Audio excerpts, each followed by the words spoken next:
Okay. Blowjobs. What? Maybe we should let everybody know to restart. Refresh, whatever. Be something. Jim, what did you just get finished doing? Nothing. Blowjobs. What? So welcome to the Reseller Happy Hour. This is like the morning show, but with cursing and stuff allowed. Not allowed, but you know. And apparently a pack of Bumpus dogs.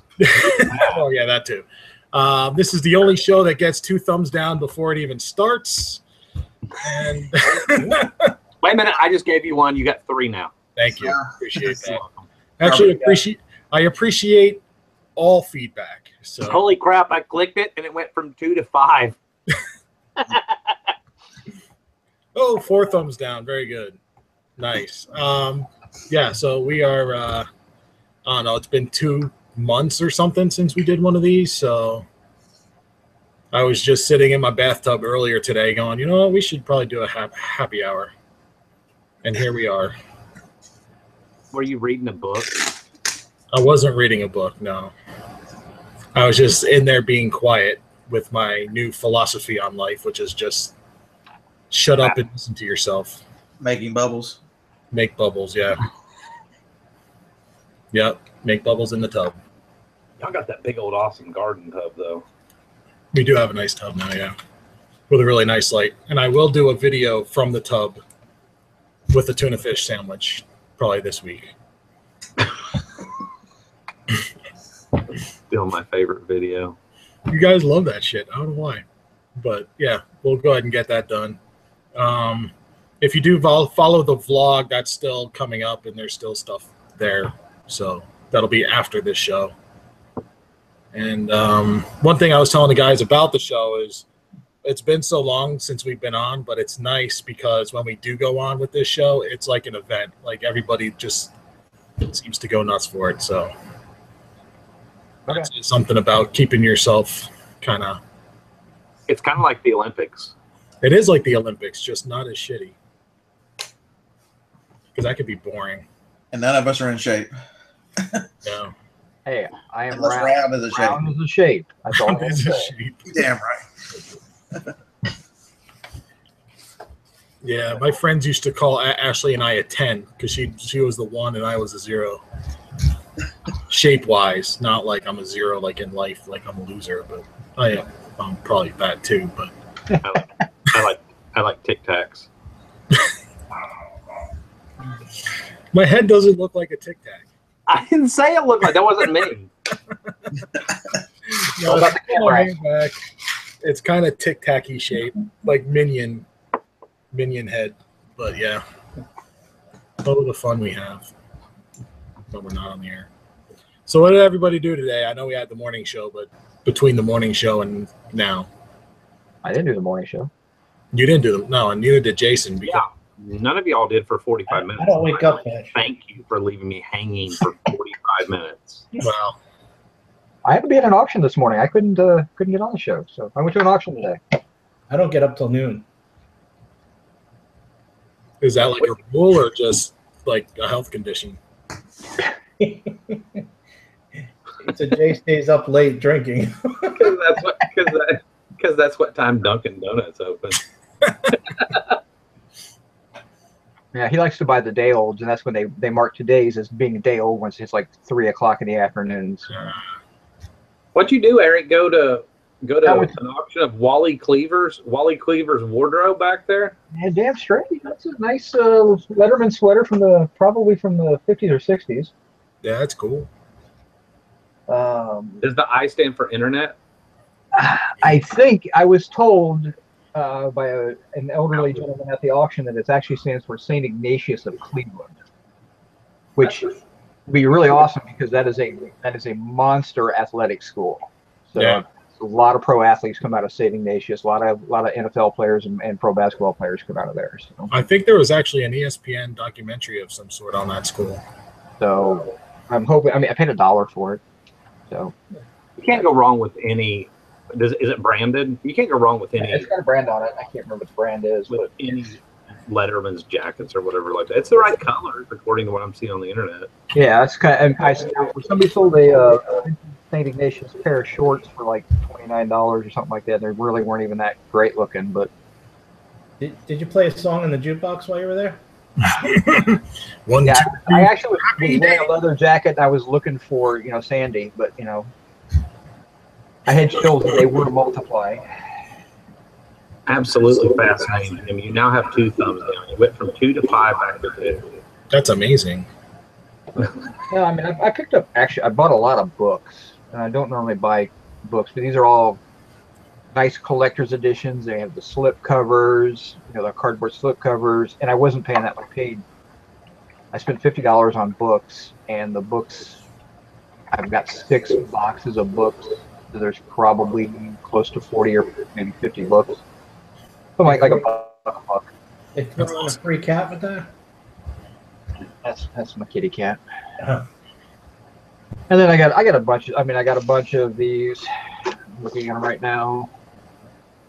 It's cars, which I don't normally mess with. The Danbury Mint stuff. These are the pewter cars, but they're like anywhere from $10 shipped to $30 shipped. And I got 12. But that's an easy list because you got Danbury Mint, your whatever series, and then you just change the make and model of the car. Yeah, this is all in one box. I got 12 Danbury Mint cars. I got the $6 Million Men. I got 2 $6 Million Men action figures. That one is the mystery action man, where it's like a robot or something, but that's like a $50 action figure. And I literally have 4 boxes of Matchbox car cases, and I literally have not even opened them up. So it looks like there's Tootsie Toys in here. There's, who knows what that is, some sort of army vehicle. So I mean, I got a Corvette with a rebel flag. Can't sell. Is there still a restriction on Dukes of Hazzard stuff? A lot of Tootsie Toys in this one here. So I mean, I don't know. I didn't even know what's in the box. I haven't gone through it, and I bought 7 or 8 boxes of vintage toys as well. They're still out in my truck, but there's there's some doll stuff in there. There's some Star Wars stuff. It's all stuff that's in the package is all 70s, 80s. So it should be really easy to list. Like perfume, the little perfume dolls. Mm-hmm. If you remember those, they're real small, but they're called perfume polys or something like that. I gotta look them up, but I got like 7 of them still on the card. So I mean, all that stuff should be good. I went to an estate sale today. There were absolutely no books. It's the first time I've ever been to a sale without any books. Did you go to that one today? Yeah, I did go to that one. There was nothing I there. didn't see anything in the I didn't see books in the preview. That's what was kind of weird. Did it suck as bad as the preview pictures? Oh, it was bad. It was a lot of the stuff wasn't priced, and then you'd go up and ask them. Like Ashley went up and had a Sony camcorder in a bag, and she was like, "There's no price on this," and she goes, "I put $20 on it," and then she masking taped it and wrote 30 on it. And then she brought it back to me. I was looking at something else, and Ashley's like, "She said 20, but she put 30." I'm like, "Put it back. Even if it was 20, put it back." And then I'd have had to go stick a $30 sticker on a dollar item, and then just not buy either one of them. Yeah. But it was just, I mean, it just wasn't very good. There wasn't very good stuff there. Even like the furniture wasn't high end, or even mid-level. It didn't look, for that part of town where it was at, it didn't look like it was one of those like engineer estates where they are in the same old money rocket scientist Huntsville kind of, which we have a lot of those, as you know, those type of estates here. It looked more like somebody moved there and just kind of looked like somebody moved there in the 90s and they started all over again with 90s furniture. They like lamps too. Lamps. Yeah, it was not very good. So holy cow, BSO. we got a new guy named BSO. Yep. Who apparently is maybe not a reseller, but a friend of Silver Hair Stacker, maybe from the coin community. Looks like it. So welcome to the madness, which I guess you already said that, but Just throw a thumbs down before you leave, buddy. Yeah, I did do an auction pickup this afternoon that I picked it up. I picked up 3 totes worth of stuff and brought it back home, and the garbage can got 2.5 totes worth. It was that good of stuff. But, it's one of those ones where you bid on a lot and you got to take it all. But I was buying a Harry Potter little Triwizard cup that's actually fairly rare. Yeah. Sells for $85, $90. I paid $20 for the lot, so that was worth $85 or $90, and my daughter stole it from me.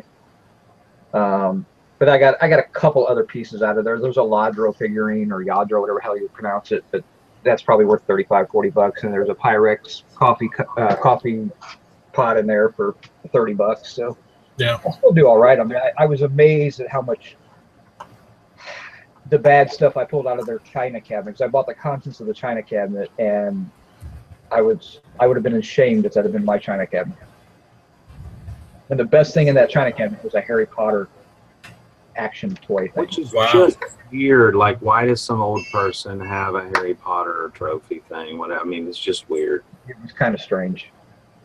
It was definitely one of those weird. I mean, it's in a decent little area, not an expensive area, but an area where you expect to find older things that usually have decent vintage. But I mean, that was the same auction I was showing you guys last night. All those percolators were in that same lot. I didn't buy them when I probably should have now, but it was definitely odd. Yeah. Yeah. I thought about getting the stuff out of the van from last Friday, but then I decided against that. It's still in the van. I thought he was going to say, but then I got high. I was so about to quote those song lyrics. Well, I can do that too if you want, but I was going to unload the van.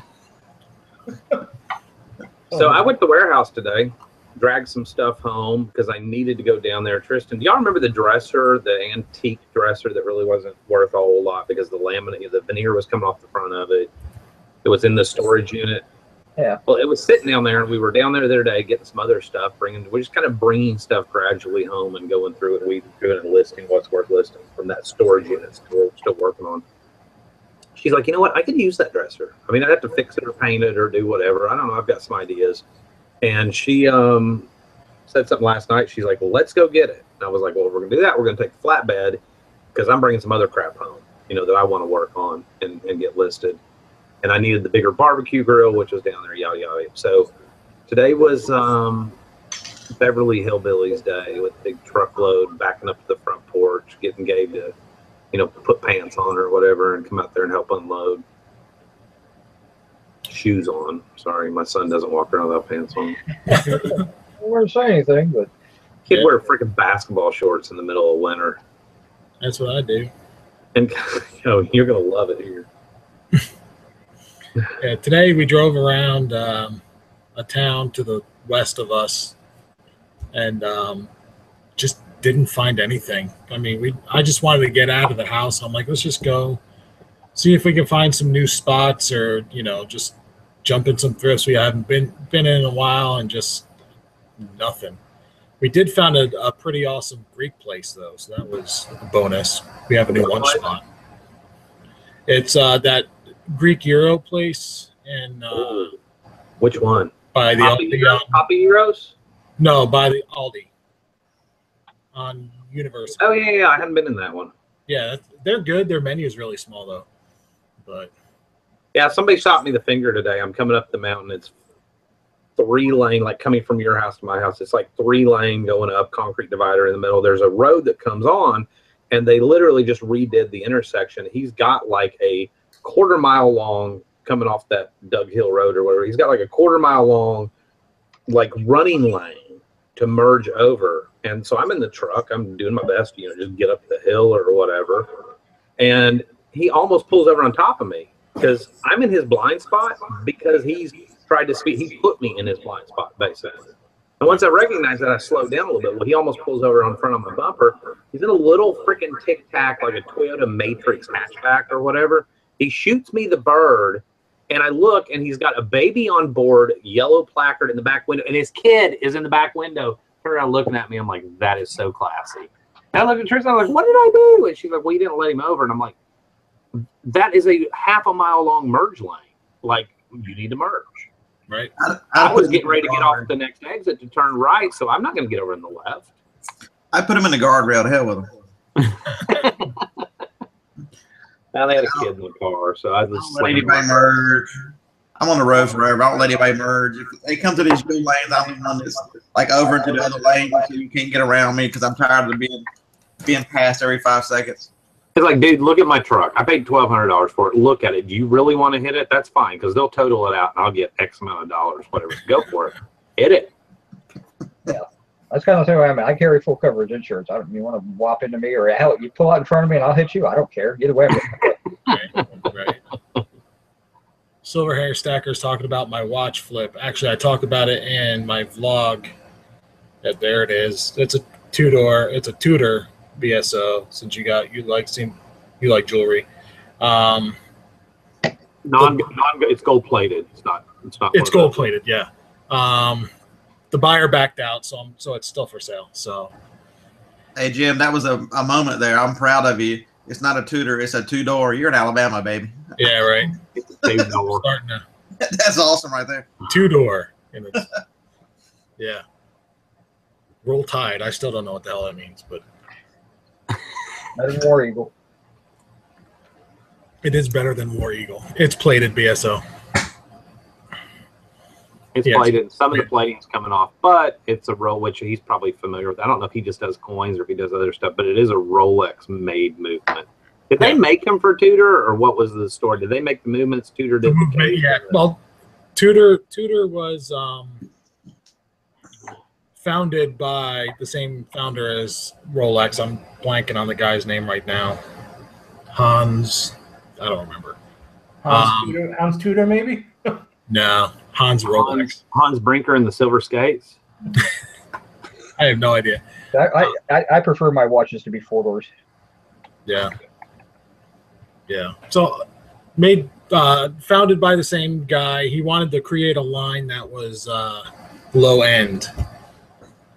So he created a watch line that starts at like $2,500. So it's like Bulova and Caravel. Caravel's kind of the lower end Bulovas. Okay, yeah. Gotcha. Yeah. So it was Hans Gruber then. Hans Wilsdorf. Hans Wilsdorf, that's it. Thank you, Wikipedia. You can learn. You know, the internet's just fascinating. Yeah. They have offices in Nakatomi Tower. I wish I sold stuff on the internet. I just think it's the neatest place. Love the internet. The interwebs.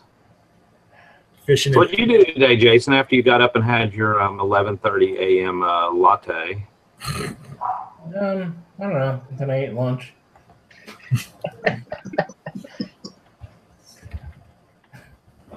That's about it. Did some listing a bit. I don't know. Not much else really. That's awesome. I took it easy today. Is your organization stuff done yet? Yeah, just finishing up little bits and pieces, but yeah, done for the most part. Ramping up for first quarter. Yep. Oh, man. That's right. You guys laugh now, but when I'm cranking out first quarter and you guys are sitting on your hands, I'll be the one laughing. Where are all the buyers? Man. Fishing and Pickens telling me to get my son in football. He likes soccer. That's it.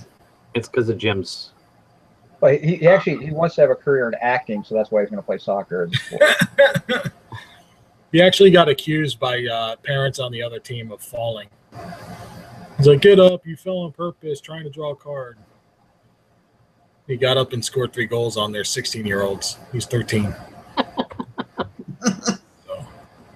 Dude, but your kid's huge, man. He's like 35. He's like that kid in the Sandlot that was from from Puerto Rico or whatever. And he's like, I'm 8, I'm 13, I promise.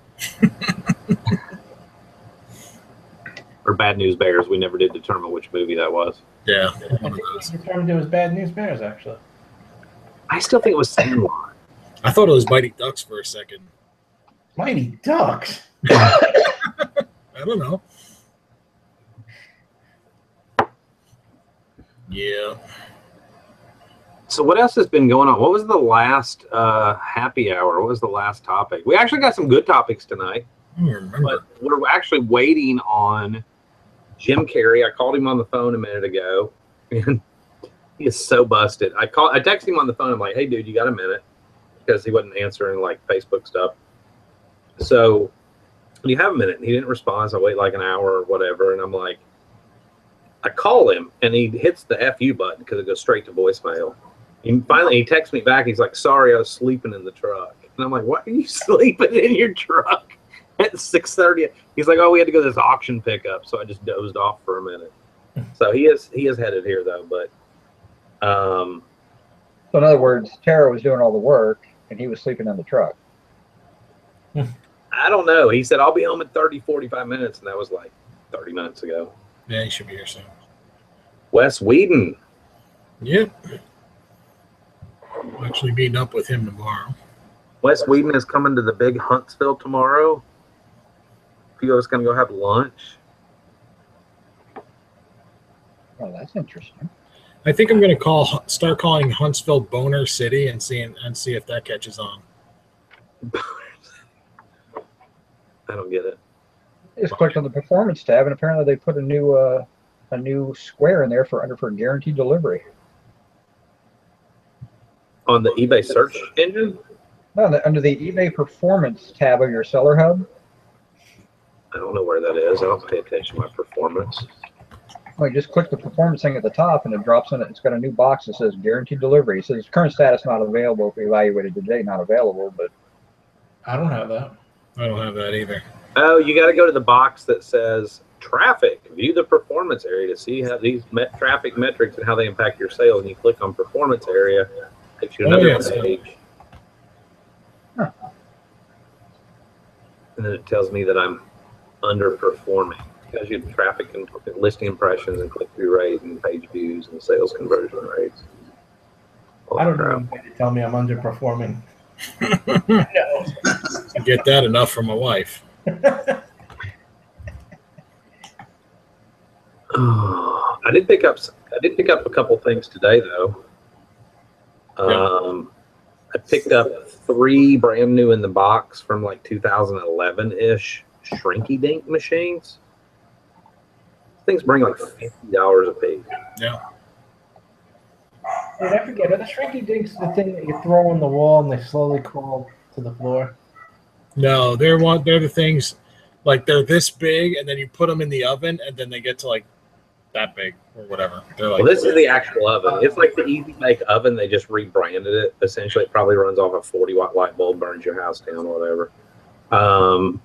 But yeah, it's the whole oven thing. it's not like the old creepy crawler machine from the '90s, where you're basically got like a freaking hot plate that you're melting wax and rubber into and making little rubbery creepy things. You know, yeah.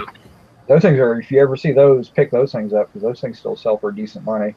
Even Which the ones? plate, just the plates. Yeah, The old creepy crawly things. creepy Yeah. crawler ones. Yeah. Used to have a buddy used to use them to make actually fishing lures out of them. I think there might be some of those in the warehouse. I like those old-fashioned toys. Like when you read the instructions, you're like, "Dad, the next step is this. Can I borrow your table saw?" I like the wood burning kit that gives you a cord this long. You know, Yeah. you can't get it away from the wall or the curtains or anything like that. You gotta be right next to the outlet to use it. So. I saw a vintage, probably from the 40s or early 50s, Gilbert chemical set. Yeah, This- scary. God, I popped it open to see if all the bottles were in there, and the bottles were open, so I had like powders flying up, and I felt like I needed a hazmat suit. I was like, Was there any mercury in there? I don't think so. Thank goodness. But yeah, I about gave the lady next to me a heart attack. She was like, "Oh!" Jim's like, "Look, anthrax." It's like, don't worry, it's just inconspicuous white powder, no big deal. Yeah. It happened to me once, but it was a moulage kit. Oh, what kit? Moulage kit. I don't know what that is. No. Is that where you, Or is that where you keep your makeup? Is that like a caboodle? No, I might be pronouncing it wrong. That's like the old-fashioned fingerprint kits. Fingerprint kits. I know what they are. You're talking about using the fingerprint powder. I know where they dust the crime scene. Oh, yeah. Okay. No, they're actually called moulage kits, but actually they're more related to being an EMT, which I was an EMT. We never called it a moulage kit, though. That's interesting. I learned something new today. Thank you, Jason. You're most welcome. Let's see. Big offer. Now you know. Occasionally, I know something. Mike Warren said I had a melting pot for making lead solders. I was 8. It was very hot. All right. So when we moved to Alabama, I was like 19 years old. And I was dating this girl, and her dad was he was handicapped. He was in a wheelchair. He had polio. Actually, he was paralyzed from the waist down, but he got around great in a wheelchair. Outgoing guy, knew every NASCAR guy in the entire Southeast, had been involved in NASCAR since the 1960s, whatever. He's passed on now, but so one day I was like, "What's your dad doing in that little shack out back?" And she's like, "Oh, he's pouring lead." And I'm like, "He's what?" And so I go out there, and there's no path to this. This guy could get anywhere in this wheelchair. And he's in this little shed with no electricity, no ventilation, no nothing. And he's got this big cast iron pot with one of those gas turkey fryer things.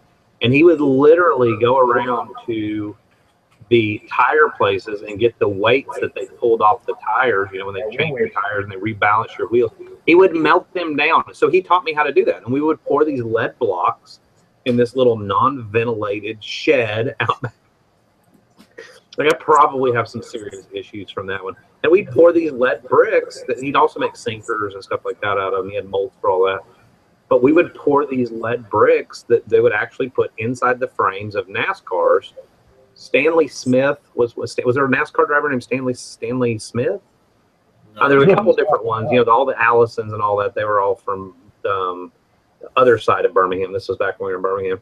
But we'd pour all these lead bricks, and they'd put them inside the actual frame of the car to weight it down, because you're going in a circle. It weights the car down on one side or whatever. And I'd help him deliver them. He actually drove a van. It wasn't a handicap accessible van because he just never got around to getting hand controls or whatever. He drove, even though he's paralyzed from the waist down, by picking his feet up and slamming him up and down on the gas pedal or on the brake. And he was a great driver, but it was terribly frightening. And I was like, I'm not going to say his name, but I was like, when are you going to get some hand control? He's like, why do I need hand control?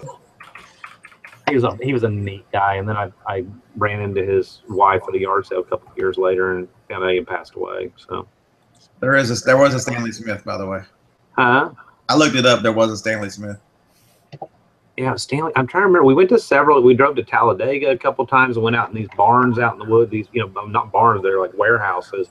And I've never been into NASCAR. I don't know who I met and who I didn't meet, but it was just really cool.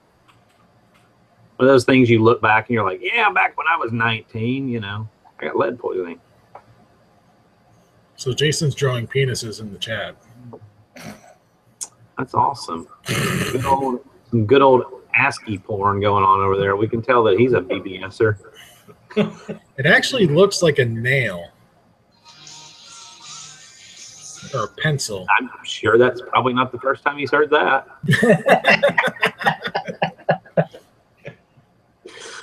Wow, it just went downhill. Yeah.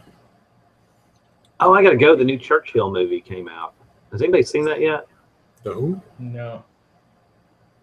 I have no idea what's in the movies. I haven't kept up with it since Harry Potter 7. Potter 7. I think that was called Harold Potter. Wow. Jason, apparently you have a fan club of ladies in the audience. Yeah. Oh, do I? They're asking about. Everyone wants to see my nuts. I mean, my God. So. Oh, what else did I do today? Ship packages. my father-in-law came into town, and we're on kind of a budget-wise, we're on kind of a crackdown. I put everybody on a kind of a spending moratorium. My father-in-law's like, I'll buy lunch. And I'm like, okay, we'll go. Where do you want to go? And he wanted to go where our daughter worked and see her at work and all that. I'm like, let's go. So I did get lunch out today, which was nice. So I came home and Gabe and I unloaded the truck, and Tristan started on dinner, which I can smell in there right now, and listed some of the stuff that I picked up today. I'm going to go into your group and see what people are talking about. Which there's actually a couple subjects. I put one in here in our private chat that's a really good. Larry Lafferty, if you are still awake at this time of night, you had a really good topic discussion. Well, no, Larry goes to bed early because he gets up at like 2:30 in the morning.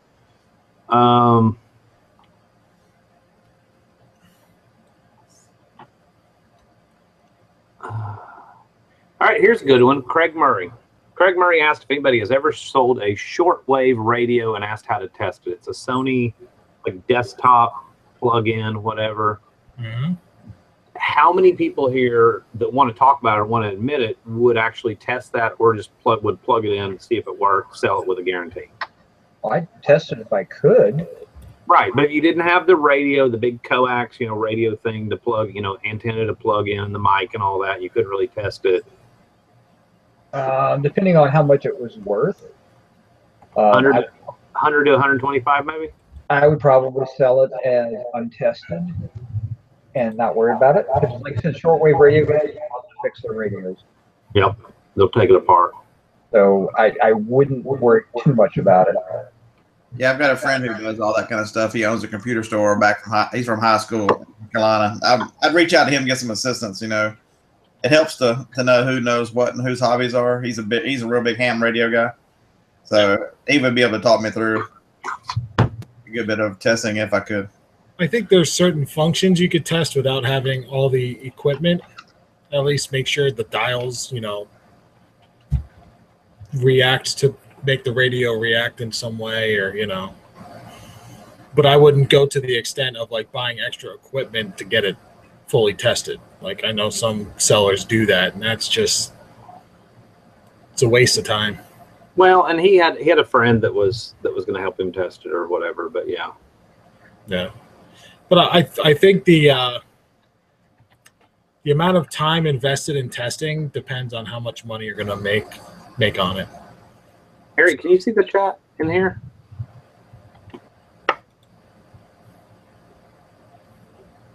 Yes, I can. I'm sorry, I wasn't. Okay, I was making sure on the computer here. Yeah, I just here's my thing. You're going to have a return policy anyhow. I think if you say power's up, untested, unable to test any further. I sold some comic books tonight, and when I sell comic books, I am not a comic book collector. Found these in an estate or found them in a whatever. Please let the pictures be your guide. I do not attempt to grade comics. When the guy buys a couple comics and he's like, would you consider these a 7.0 or better? He messages me immediately after he pays. And I'm like, as stated in the listing, I don't attempt to grade comics. But we have a no questions asked free return policy, so feel free to, whatever. Because he's going to return them if he wants to anyhow. I mean, he can claim item not as described, and then it's my word against his, and it's just not worth fighting. And I think we talked about that before. The moment that you just kind of like learn to embrace, I don't know if you ever embrace, but learn to accept returns as a cost of doing business, and then resell the item or write it off or whatever you need to do, it's a whole lot easier than fighting every single thing. Yep. I think that's the moment you treat it as a business versus a hobby. Once your mind can wrap around the fact that everything you do has a business cost associated with it, that's when you've officially turned the corner. That's true. I found a comment to a post in that group about returns coming in bunches. And the person said, I've been lucky not to receive returns since March, then 2 in 1 week, both INAD and both eBay found in my favor. They were item not as described. Neutral feedback that was removed by eBay.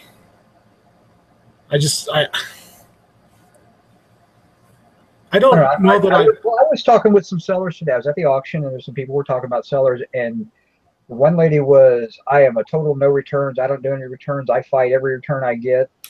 And I'm just sitting there just listening to her, and she's talking to this other lady, and she's like, no, I do returns. I don't worry about it. It's just, it is what it is. And the lady's like, and you don't get a lot of people, scamming you or anything? She's like, like that? She's like, no. And I piped in and said, I haven't been scammed in 3 or 4 years on eBay. I said, just, that's why you have a return policy. With the return policy, you're not going to get scammed. But somebody else said today, and this was under a totally different subject of that post of Larry, said that, you don't live your life in fear. And I think that's easy to do, especially when you're new. I think we've all been there and done that.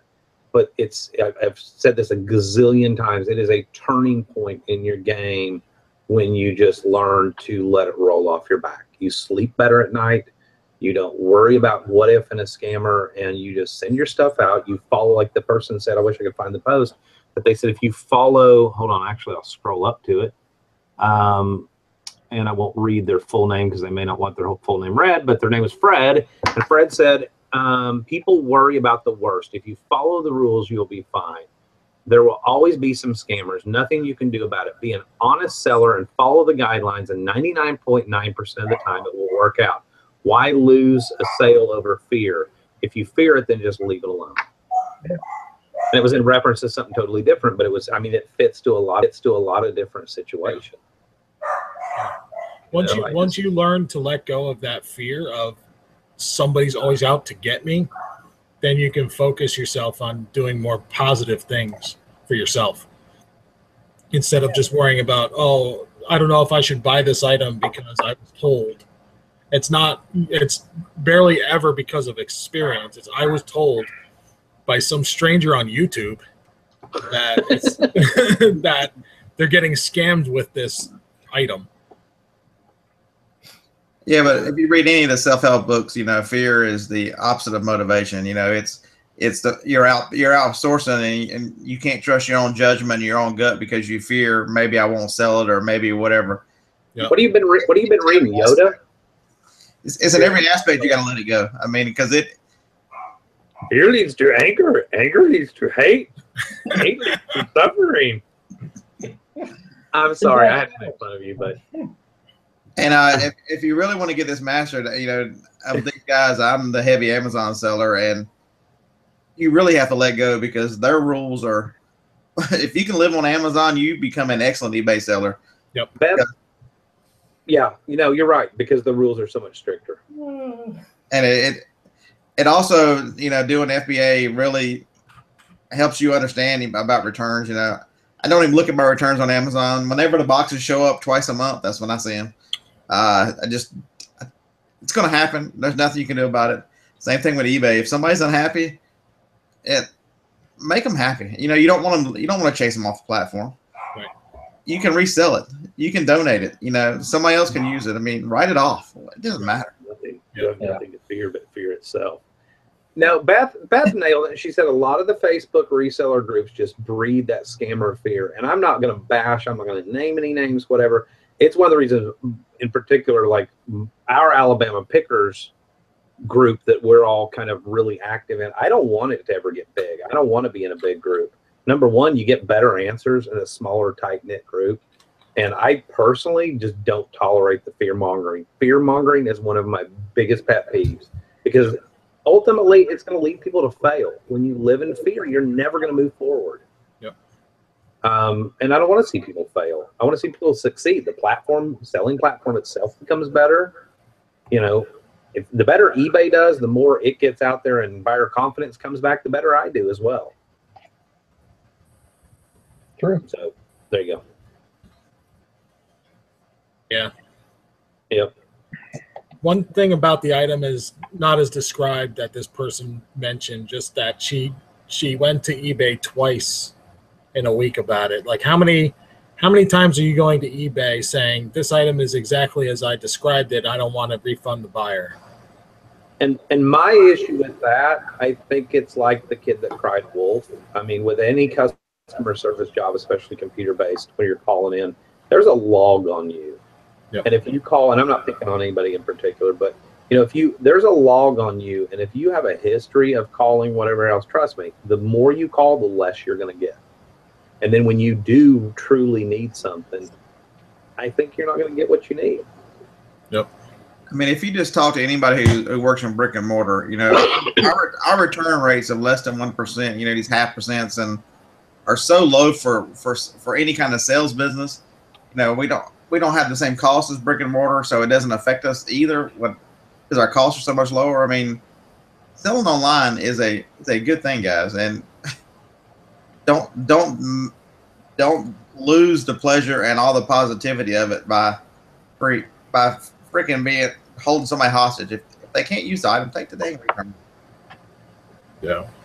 And it's tough. It's tough because I think when you get into it, or you know, until you grow your business to a certain point, it's tough to absorb returns. It's tough to absorb losses. But I mean, it's just something you have to learn to do. It sucks when you get a return, but yeah, and if you until you're comfortable leaving a few $100s sitting there in PayPal not doing anything but your return cushion, you always got that worry in the back of your head. Oh, do I have enough money to cover that? If I get a return, what's going to happen? You know? Yeah, I think people put too many feelings into their items too, or their listings, and if it's item not as described, they're like, it certainly was as described because I'm not that type of person. It's like just refund their money and ask for the item back if you want it back. If not, just give them their money back. Like, stop putting your own feelings into your sales. Well, a lot of times they say it's the principle. If you're saying it's the principle over and over again, it's not really the principle. It's your emotions, and emotions don't have any place in business. Period. I mean, they do behind the scenes to a certain extent, but you know, I'm a very principled person. I get pretty inflamed about that kind of stuff, but when it's a $15 shirt, there's no principle involved there. You're not saving the world by calling out one eBay buyer. And let's be honest, guys. We're selling used items that we've picked up at an extremely low cost. You're not losing the $100. Oh my God, you're losing the $2 plus the shipping you got in it. Let's be for real and look at this. You know, that's the thing that kills me. I lost $100. How much did you pay for it? $3. Did I say I'm a physical person? I'm physically here, yes, but I'm a principled person. Beth said it's like the sellers who get a buyer who wants to cancel instead of pay. The Facebook warriors scream to file an unpaid item case on them. Why? Just cancel and move on. I agree. I totally agree. Cancel, move on, jack your price up a little bit if that makes you feel better, and then resell it in the same amount of time that you have to go through that whole entire unpaid item case. It's not my job to file an unpaid item case so they get a ding, whatever. Well, the old saying, you're training the customer to be that way by being too lenient on your. You know what? It's not my job to train anybody anyway. My job is to provide for my family. Yeah. Not to mention you're losing a couple of days there if you do that. Not to mention if you do that, you're losing a couple of days. Yeah, and in the meantime, you could probably sell it 3 times over. Yeah, I saw another post today that kind of bothered me. I don't even know what group it was in. They asked, do you ever have any problems with 0 feedback bidders? Why are we worried about all this crap? Yeah, you were new once. Give these folks a chance. Scott, I do. You know what my problem is? They buy too much. Amen. I've got this watch that I've been talking about for a couple of days. $540 sale that was canceled. I'm not grouchy about that. According to Facebook groups, I should be. I'm actually thankful that he canceled it and didn't go to non-pay. Because I can list that item now. I don't have to wait the 4 days for it to cycle back through. And every offer that I've gotten on that watch has been from a buyer with less than 10 feedback. So does it make me a little uneasy? Yeah, because I'd like to have more background information, but yeah, but make sure you're canceling because the buyer's asked to cancel. Don't cancel it because you sold it too cheap or you've lost the item or something like that. I mean, there's nothing worse that you can do to piss off a buyer than canceling a sale when they bought it, they've sought the item out, they've bought it, they've paid for it, and then you cancel it with no explanation. I mean, there's been times we used to sell this drain cleaner stuff. It wasn't caustic, so I could ship it, whatever. And I, at one point, put everything on sale and forgot and accidentally put that on sale, and then found out that it was going to cost $29 to ship, and I sold a case of it for like $32. You know what? I made $3. You know, I literally lost because my product cost, but it was the right thing to do. I screwed up. That's not my buyer's fault. Yep. Not to mention cancellation dings like that are hell on your account. Yep. Yeah, I mean, you only are allowed 0.5%. If you're not doing big volume, it usually only takes 1 to get to 0.5. Yeah, you can only be a douche once. After that, you've got to be nice. So why not just be nice from the start? I mean, I've had that. I've had buyers or sellers do that to me personally. And oh yeah, I mean, it just frosted my cookies. Let's put it that way. So, hang on, I'll be right back. I remember a certain Coke tray go flying into the trash can over there. Shut up, Jason. And you probably don't want to frost his cookies. Jay Curtis, did you read that one? Jay Curtis? Mm-mm. Jay Curtis said, this afternoon I refunded a buyer because USPS lost his package. I wasn't happy about being penalized because USPS did not perform, but I refunded. I feel fine about it. Now we move forward. Exactly. And the thing you have to go back on, Jay Curtis, is if you used priority mail, you've got a little bit of insurance there. So you can now pursue that on your own, maybe hopefully get some of your money back, be made whole or close to whole. And not to mention the refund. I mean, that's not going to be a huge penalty. I'm trying to think, refund after purchase. Is that a huge penalty thing or not? I don't think it is at all, as long as you're taking care of them. Right. If they don't open a case, or, you know, even if they do open a case and it's closed without, you know, if it's closed because it was settled between the two parties, then you're not hurt by that. So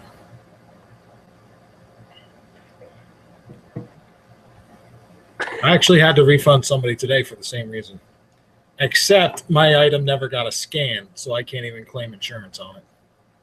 Here's a really, really, really, really good example. Toronto Greenhouse said, I personally almost never return stuff because it's a hassle. But if I did and the seller, if I tried to and the seller gave me attitude, I'd be pissed. That's why you do a 60-day return policy. Because once you put it out there, people are less likely to use it. They're going to forget about it. They're not going to think about it. But, you know, if you have a 7-day return policy or something really strict and you're giving your people lip, arguing with, I don't even argue. If they say I'm not subscribed, I'm like, oh, I'm so sorry it didn't work. Even if I know I'm right, what's the point in arguing? You know, if I give them, if I go, oh my gosh, I'm so sorry it arrived broken, or, you know, whatever the case is, you know, please return it. You know, we have automatic returns turned on. You know, it'll provide a return label and all that stuff. I've got a better chance of them not returning it than if I gave them crap and sat and argued. Well, it was working when it left here. Trust me, that person's gonna return it. Yeah. So it's just common sense, really. It's kind of psychology and common sense and psychology.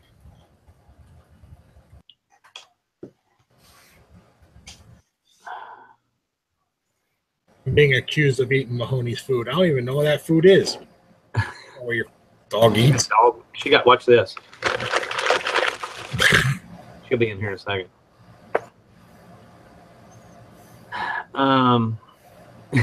Stop messing with my hair, man. I like the hair. I like the kind of like windblown, hung your head out the car window on the way home look. I'm trying different things in life. Then it starts up here, apparently. I told you earlier I liked it, and then all you guys laughed at me. So yeah, I'm gonna try and go outdoors with this, like to like stores and stuff, and see what kind of looks I get, especially from like the New Hope, Dollar General, like 1,500 person town. Everybody, you know, in like dirty jeans and they're like bald or short headed, and I'm gonna come in looking like this. Hey, what's wrong with bald? You just said, I'm not even sure where Dusty's dog's food is in that house. You know exactly where it is because you trip over the bowl every time you come in the back door. Oh, yeah, I guess that's true. Maybe that's why your dog hates me so much.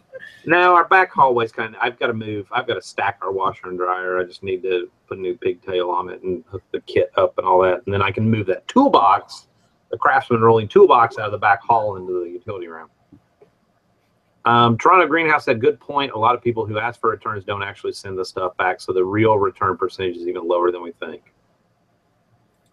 And if you want to read the studies, guys, everybody goes, oh my God, I wouldn't do 30 days or 60 days. The longer your return policy, the more a person gets used to the item, and the return percentage goes even farther down. I'm just kind of curious, for those of you in the audience that do eBay, how do you see your return percentage? How do you see it, or like how do you look it up? I'm just curious. I want to get like a big picture, other than the 5 people on this panel, what everybody's return policy averages, or what their return percentage averages. Where's that at? That's in the performance page tab, isn't it again? Mine's at 2.3%. Well, where did you find that? And in the meantime, Florida's Hidden Treasure / Margot said, I agree, Scott, I have 60-day free returns. I went to 60-day here a couple months ago. I haven't seen any increase at all. 0. Where did you find that, Jim? Under seller performance, it's actually 2.16. So it went down in the last seller two days. Performance. For the seller level. Yeah, it's under the performance tab, seller level. Mine's 0.84%. Yeah. Is what? 0.84. Mine is 1.48. And I can tell you right now, that's 13 out of 876 transactions. That's for a 90-day period. I can tell you right now that every single one of those, except for maybe the exception of about 2 of them, every single one of those was something where I screwed up. It was legit. Yep. I'm going to look for 3%. Average retailer out there is about 3.5%. Yeah. So everybody in the audience is, Margot said 0.33, Kid Deals and More said 1.54. Wes Wheaton said 5%. I do know he does a lot of electronics. That might have something to do with it. Tyler said 3.71. Beth said 0.5%. So, I mean, I think overall it's about 3%, like you said. Yeah. Well, that's good. You're worrying for 30 years with different companies I worked with, and it was always, you were, between 3.5, you were doing pretty good. Yeah. But I mean, that's a good example. I have 60-day returns, and I have less than what pretty much the average is in the audience. So that's a really good example of thank you. Here, eat the crumbs. a family show here. A really good example of that 60 days doesn't really make a whole lot of difference. My thing is think about how much time you're worrying about scammers and returns when it's only, 3% at 3%, in Wes's case, 5%. Like, it's, 5% of your sales are refunds, and you got to figure at least 90% is because you're a dumbass in some way, 90% of mine is because I was a dumbass. I've had 10 returns in the last 90 days, and 2 of those were keyboards that I got back and were perfectly fine, and I resold them. So, well, and that's the thing. Once you factor in the turnaround and reselling it again, it's not that all that you lose out on. All that you lose out. I mean, yeah, some a little bit of fees or whatever, but you don't get your fees back on returns, do you? You do on cancellations, but not returns. But all you're losing out on is some shipping. Right. And at the end of the day, okay, so then you relist it, maybe jack the price up a little bit to make up for that. I mean, overall, in the grand scheme of things, we do about $10,000 a month. So, I mean, so what? I'm going to be out like $60 worth of shipping. Yeah. It's not worth my time worrying about. Here, take that. How much money can you make by listing or sourcing the time you spend worrying about the $60? Right. And I think that's the biggest thing, is that time is money. And I've kind of been on a roll about that here lately because it's just eating my craw. I'm seeing so many people do things, and I think that's a good subject. So many people do things that they don't realize how much it's slowing down their business. You know, that ultimately, I mean, unless you're just hurting for inventory to list, I mean, I think 90% of us could say that right now we have at least 10 items that are unlisted. You know, so how much is your time worth rather than listing? Dude, you got 10 garages full of stuff. I don't even want to hear it. And I'm looking behind my head and none of that's listed. Did you say 10 or 10,000? I didn't quite hear it right. It fuzzed out right at that time period there. No, Wes is not a dumbass. That's not what he was calling you, but he's saying because you're. He gets me. We get each other. That's, you know.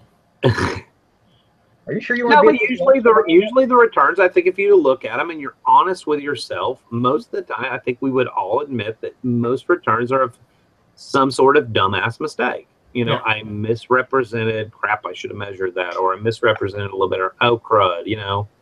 I had a return the other day. I copied, did sell similar on somebody else's title and totally missed the part, or eBay actually kind of glitched, but they'll argue that they never glitch. And it's a new bottle of ink. And the guy's like, there's no new bottle of ink. I'm like, what are you talking about? Yeah. And I look and I'm like, holy crap. It carried over. I will say I was in a hangout with some of you when I relisted this watch, and I got to show it again because people don't, you know. And the word stainless was in the title. And Dusty was the one that caught it because I was like, here it is. Here's the listing. And I, you know, stole someone else's title, tweaked it a little bit, but I missed that the word stainless was in there. And it's a stainless back. So I was like, I'm just reading it stainless. Okay, that's good. But no, it's a gold plated. So it's actually more desirable. And Dusty caught that for me. And thankful. I mean, but you want to talk about making a mistake on a big deal item, you know, try eating a $540 whatever it sells for now, you know, return because you were stupid. Yeah, there are some categories that get too many people talking. Oh, sorry. I said you probably would have just refunded it and told her to keep it, right? I would have, yeah. No, absolutely. $540. But there are certain categories that do get a little higher returns. You know, electronics, people don't understand how to program a router. But you got to know that kind of stuff going into it. I mean, clothing, you know, it doesn't fit. I mean, it just happens.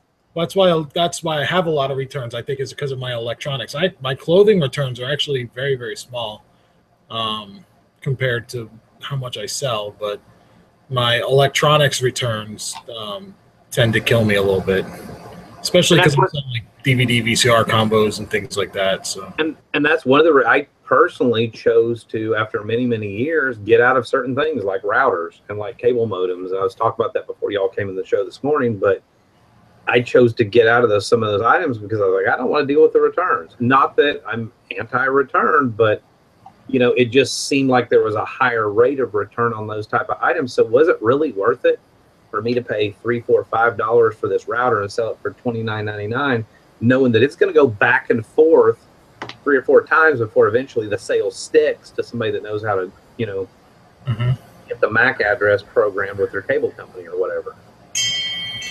I'm probably going to have a $149 return on Amazon, actually, because the guy messaged me and he bought one of those neat scanners, the little portable business card scanners. It was $149, but it's an older model, and I listed it under the right listing, but he messaged me and said, I can't get this thing to work. It's asking for an outdated version of Windows, and he's having trouble with it. And I'm just like, I'm sorry, you know, if the Neat Support Center can't help you out, there's nothing that I can do. This is the correct version. You know, the version that you bought was a version on the listing. So, but with Amazon, it's like, it doesn't matter. You know, if they have 45 days, if they want to send it back for any reason. And, you know, you can carry that kind of mentality over to eBay as well. You know, even if they bought the wrong thing, you know, it's 30 days, 60 days, no questions asked. they can send it back for any reason. Yeah, be careful with those card scanners. I think it's Windows 7 is the latest operating system that. So I've sold one had same thing, $200 sale. It was new in the box. Yep. It came back. Yep. And there's nothing I can do about it, but just send it back in, and hopefully the next person understands what they're buying. All right, because there's still a lot of Windows 7 computers out there, and they're still available pretty easy. Yep. Back to return time frame. I used to sell cell phones, and when I first started selling them, the return period was 14 days. You had 14 days to try out the phone and return it if you didn't like it. Well, guess what happened? Within that 14-day period, the person's driving to every place they normally go, and they're testing the phone everywhere. They're testing every option in the phone. They're scrutinizing the hell out of it to give themselves a reason to give it back. You know, so when you go, and then finally everybody moved to 30-day, and the returns actually went down. So there is something to offering a longer return period to lower your return rate. I just wanted to say that. Rant over. Yeah, people put it off, and then eventually they just accept the fact that that's what they're using, and it never comes back. Yep.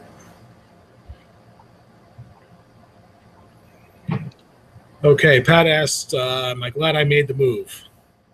100% yes. Kids are better. Business is better. My bills are lower. You get to see me and Dusty in person. It's awesome. Yeah, I get to fondle Scott's beard every now and again. Free of charge.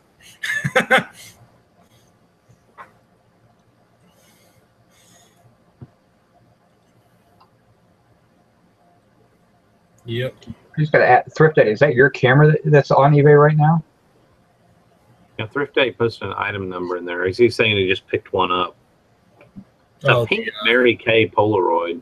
Yeah. I just didn't know if that was your listing or not. No, it's not his listing. I don't think he's got 12,000. Well, he's not in Nashville, is he? No. Nah. Yeah, because I mean it's not worth that much.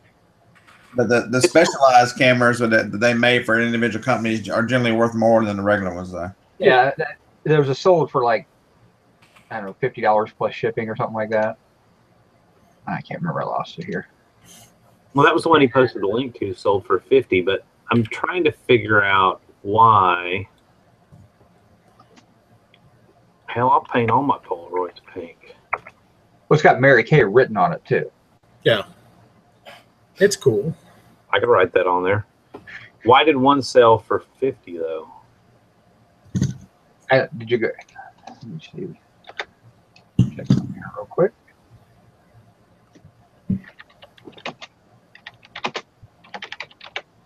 Huh.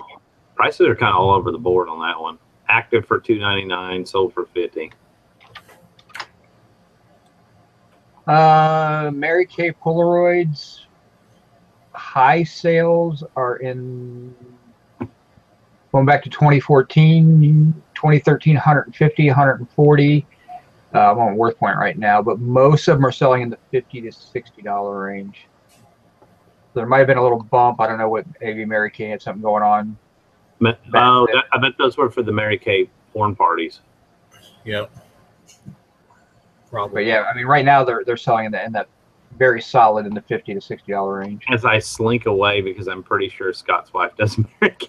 Oh, wait a minute. Wait, I have something for jokes here. All right.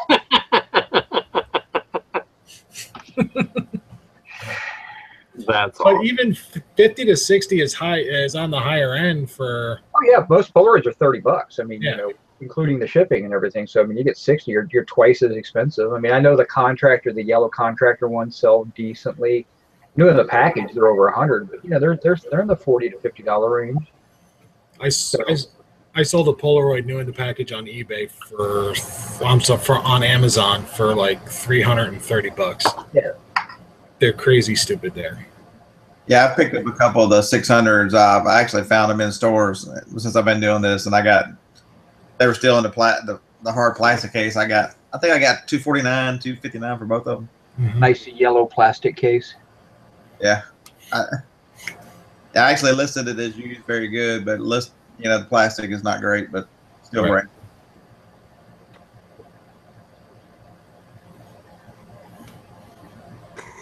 great. Uh-oh. Are you trying to say I should put a stripper pole in the bedroom and look for the pink camera? Is that what I'm doing? All right, Jim Carrey, where you at?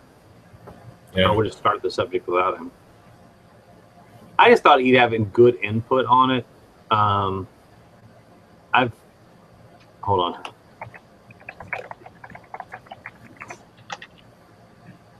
No. Get to wait. I have to go to the bathroom. Pee break.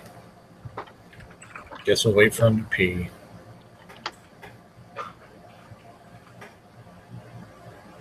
Yeah, Mary Kay some stuff is really cool. I picked up a Mary Kay bag. I paid $6 for it because I'm like, oh, Mary Kay, this stuff sells. Like this kind of like stuff that consultants would only get as like a prize, And I'm like, this will be awesome. And I sold it. I paid $6 and I sold it for $18. It cost me $6 to ship it, and I'm like, that kind of sucks. So, Jim, is leaving feedback dead? Leaving feedback dead? Yeah. Are people not leaving feedback anymore?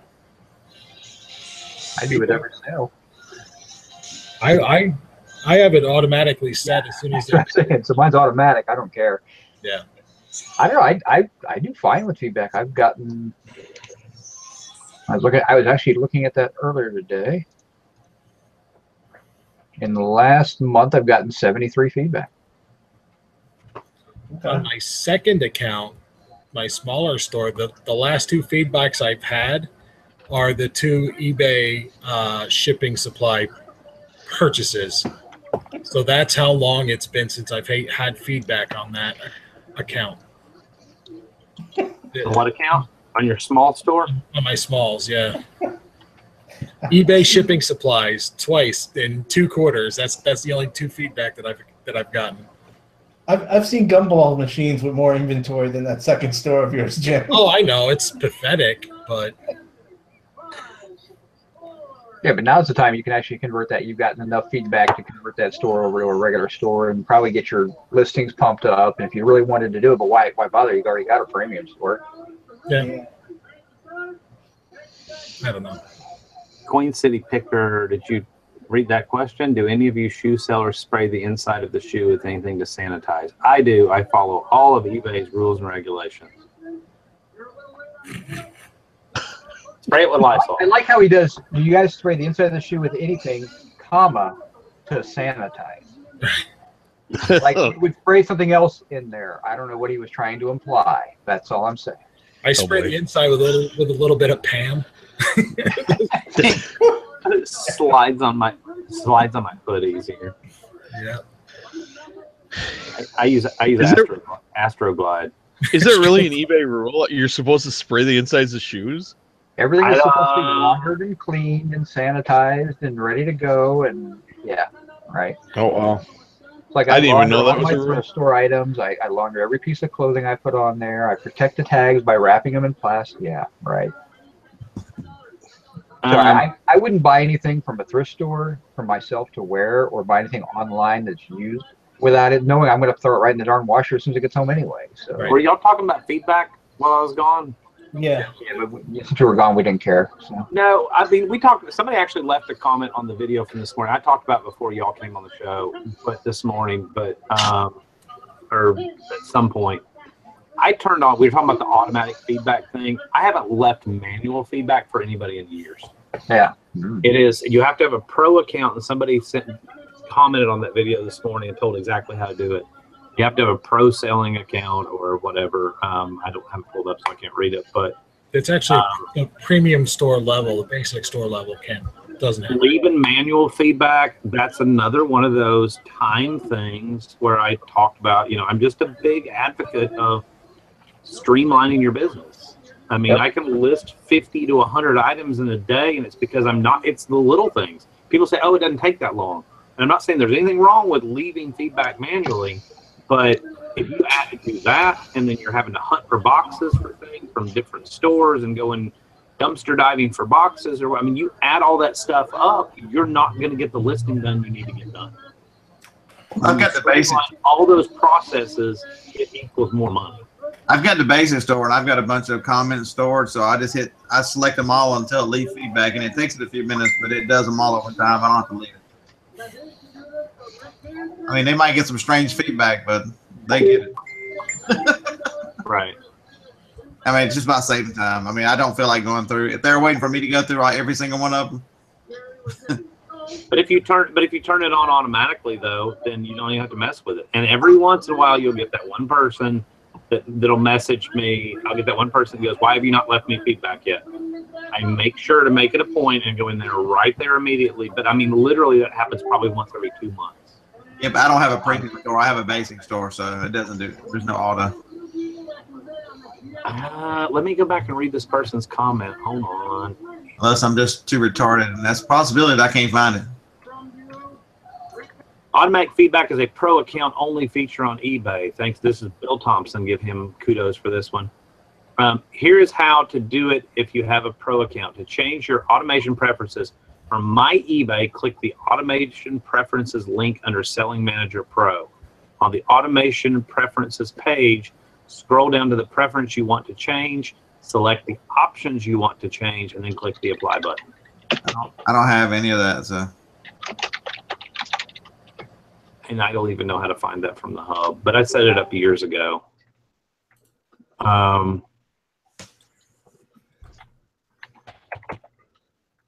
Am I the only person that leaves automatic feedback? No, I do it.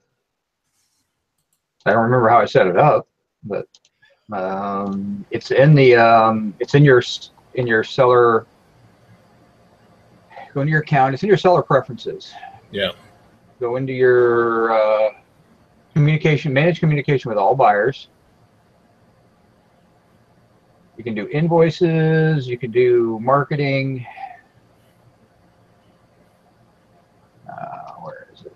Somewhere in there. Now I'm trying to figure out Selling Manager Pro. What you have to have. I mean, it's for. I don't pay for Selling Manager Pro. I don't think. No. It's part of your subscription. It's But included with with all, at least with all the subscriptions, though. no, it's just premium and above. Premium above, yeah. Anchor. Okay. All right. So if you have a basic level, but you know what? That's an incentive if your business is ramped to a certain point. I'm gonna tell you, it is very freeing to not have to leave feedback for people. If I had to manually leave feedback, I wouldn't leave feedback. I know myself. I just wouldn't do it. So. Good Lord, Scrap Lady 530 said, I scored 14 boxes of coffee last night. Best by dates are 2018. They sell for $47 a box. Nice. What kind of coffee sells for $47 a box? Snooty.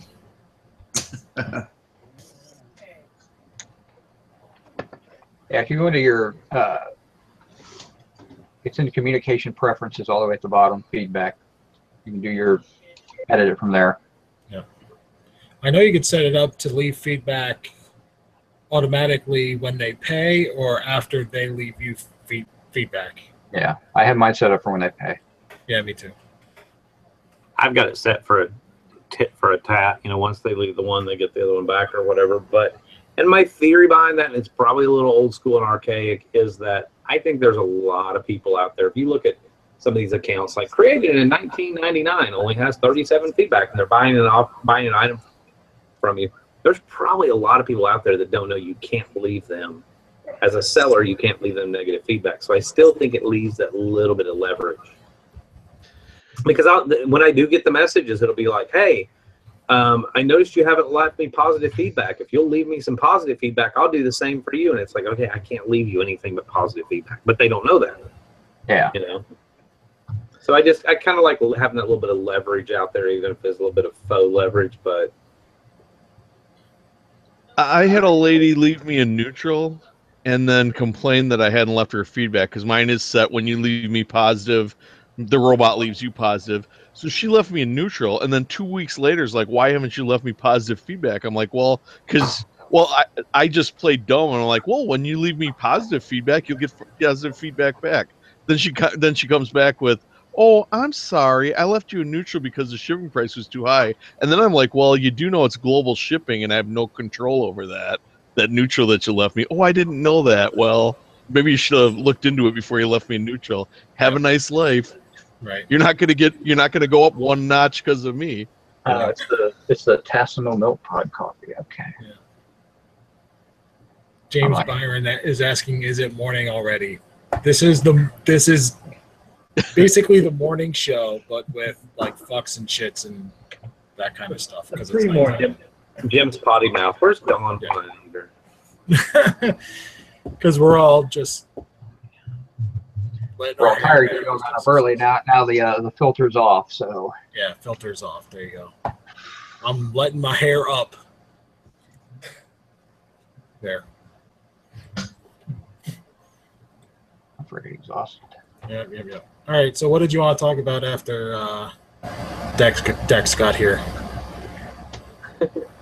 All right. So now that Dex is in the house, you had to get muted because you had like I don't know some kind of child labor war games going on behind you. Tara was watching an online auction where it's an actual auctioneer. It's sort of like Motherships, but it was an actual auction. He's an actual licensed auctioneer, and he does these live auctions or whatever. And yeah, it's pretty loud. It sounded like kung fu. Why does Jim look like he's like at the control tower of an airport? In between talking, and actually bring planes in for the little town he lives at. I look like the villain in the Incredibles. Oh wait.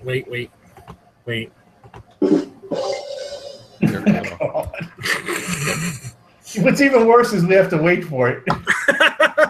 That's the best part. No, it loses theatrical effect. So I'm actually going to do, that'd be a good subject for a morning show. Selling Manager Pro, what all you have to have. I know I've just subscribed to it for years. I think, was Selling Manager Pro the one they were doing away with, though, or not? They were doing away with the fee. You used to have to pay extra for it. Okay.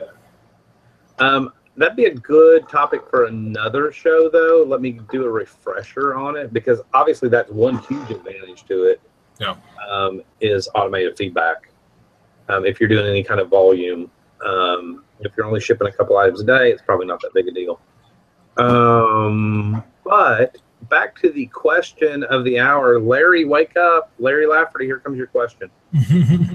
All right, Larry Lafferty asked 4 hours ago, right before he went to bed, just curious, does anyone use the local pickup option on eBay?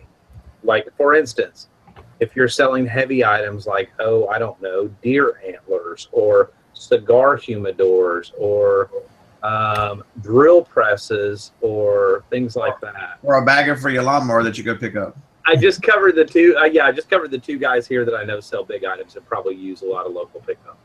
And then the whole conversation went on. There was a lot of naysaying and bewares and don't watch out for this and you'll get scammed and you won't have seller protection under PayPal, which I actually need to go research that real quick because I'm pretty sure while y'all are talking about that.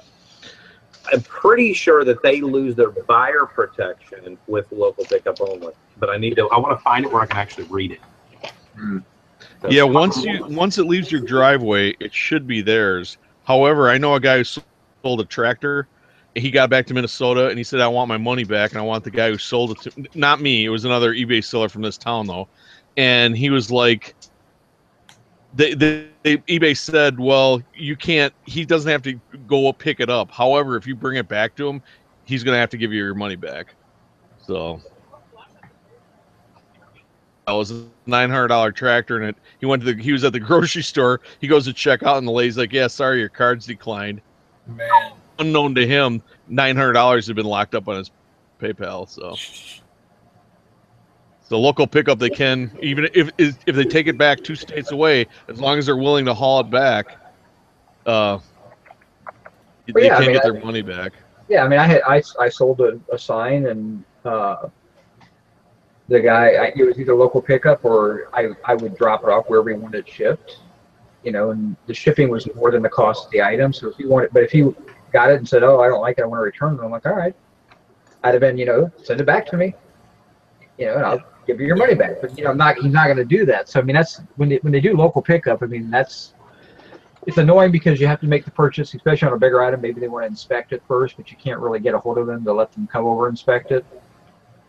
So it's kind of I mean, sometimes you run into a cancel because of that, but that's not a big deal. But I love local pickup for those big, huge items that you don't want to deal with. Because I mean, the opportunity to offer, hey, you arrange the shipping, and I'll drop it off anywhere in my little town here. I'll drop it off. And when you said the guy didn't pick it, or the guy's likely not going to haul it back or whatever, yeah, this guy with the tractor didn't haul it back, but unfortunately it took him I don't know, almost a month to get his money unlocked out of PayPal. Wow. Supposedly going to bring it back, and then he never did or whatever. It was a big mess. But that's one case that I've ever heard of my whole history of eBay, but it is a possibility. Yeah, Apparently, seller protection does not apply for items picked up locally or in person. I mean, that's my preliminary search thing. So, and this was probably 7 years ago. So I mean, they may have changed it, but my understanding was that was the rule in effect when this happened, and the eBay customer service kind of overrode it and said, no, if he brings it back, you gotta give his money back. I had a positive experience. I just purchased a bagger yesterday from my lawnmower that I just got in an auction. Went down and picked it up. The seller did it exactly right. It didn't give me the address until after I paid, and then once I paid, I went down and picked it up, and he actually had me sign a receipt. And I left him feedback, which eBay says leaving feedback is kind of completes it on the buyer's part as well. So no problems. See, Eric Hunter says you can't give out your address before they buy it. eBay sees that as doing business outside of eBay and will suspend you. And that's pretty clearly written, and that actually came up in the that actually came up today in that post, and I posted the rules to it. It's called offers to buy or sell outside of eBay. If you want to go look it up, go Google that, and it'll probably take you to the page.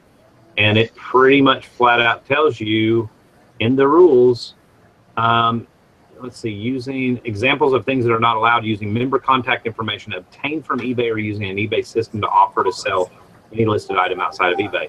Posting or displaying contact information in a listing, including email, phone number, and mail address without the permission of eBay or except as required by law.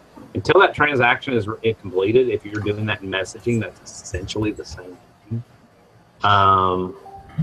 There's also a bunch, y'all can go read it for yourself because I'm not going to read them all. We'll be here all night. But including, one of the bullet points is including requesting, offering, or referencing contact information or offer to buy or sell an item outside of eBay within a best offer, email message, or other communication with an eBay user. You just can't do it. It's unfortunate because I think there are times that people would want to look at an item ahead of time, whatever. There's just really not a way around it the way eBay's set up. They don't want you to try to circumvent their system, period. Yep. I mean, would y'all agree? Oh, yeah. I mean, it's like I said, I sold a car a couple of months ago, and it's a pain in the butt because most people want to look at a car before they buy it, or they want to have it inspected or whatever, but it's just one of those things that's just kind of really annoying that I had to complete the sale before we could get the address to come over and take a look and then say, yes, you got it. So you didn't want to just take one of the pictures with you holding your address there like all the car lots do? Here's the car with the car lot sign. I just got my first thing from eBay. Well, hopefully it's my only one. I got a message today. Hey, your account status is in jeopardy. You're giving out information on a listing. It was a pump. A guy asked me how much it'd be to ship. It's one of these big old, like a windmill powers, a big cast iron pump. And I'm like, it's going to to Colorado. I'm like, dude, it's going to cost more to ship than it's worth. You know, I just sent back a message, said, I if you could make the arrangements, I'll do it, but it's going to cost $300 to $400 probably to ship this thing. Never heard nothing back from him. Okay. July, and now I got the message from eBay saying that I'm in trouble. So I called up eBay customer service, and she said, well, don't end the listing, because then for sure they'll think you're up to something. Yep. Know that I made this call, and she's like, oh yeah. I said, well, put that on my file so I don't wind up getting locked up like that Craigslist guy, because he did a video on that. Go back suspended. to the automated preferences. Go to your seller hub, click the listings button. On the left-hand side of the screen, go down to settings, and there's a thing that says automation preferences. Sorry, I had to mute you for a second, Jim. You're bad echo. So that's one more time. Go to listings, all the way down the left-hand side under settings. It says automation preferences, and it's in there. It says automated positive feedback. It's got to be positive feedback. And you can actually put a bunch of comments in or use randomly stored comments. So. Jim just left his own show. Oh boy. Hey, but the echo's gone. So yeah, I didn't show enough asked, and I was like, it's a feature in itself, because I couldn't remember where all that was. Sorry. Yeah. Whether that was being catty or whatever. No, I had to re-Google it just to double check, because it keeps saying go to Solar Manager Pro, but we call it something else now. So Jim left, and then he's back. Jim left, and then he's back. At the end of the day, it's back to that same thing again with fear. Yeah, it's going to be scary the first time you ship an item freight, because you're going to feel like you're doing something wrong or whatever. It's just asking, what? It's just asking questions. It's just, it's just asking. Don't send me that stuff. It's just asking questions, you know, of the freight company, or just learning and reading and stuff like that, and making sure you're doing things right. It's like anything else. Don't let fear stand in your way. But yeah, it's normal to be scared the first time or whatever. But you know, at the end of the day, it's one of those things that in order to expand your business, you got to learn it, because you have to deal with it. There's going to be some point, like with local pickup, that you're going to come across a bazillion-dollar lawnmower for $100, and you're going to be like, damn, I wish I knew how to do that. You know, so you're going to have to learn it. You don't have to, but eBay's really cracking down on that stuff. Even if you accept an offer, or if you counter offer in the app, what I used to put in was includes free shipping from AL. Wow, I'm really Southern now, to CA. And now you can't even put in states. Like it'll pop up a message that says, you know, outside selling on the eBay platform is prohibited, or whatever it says. But yeah, they won't even let you put in states. Yep. On the next reseller happy hour, you'll be wearing overalls. I will, yeah. Chewing on a piece of. I don't know what that's supposed to mean.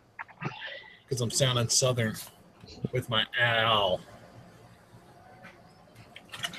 I didn't like the answer I got from eBay customer service, because the girl in customer service, I'm like, I don't know what I did wrong. She looked at my listing. She looked at the communications. She says, I don't know what you did wrong either. So I was like, all right.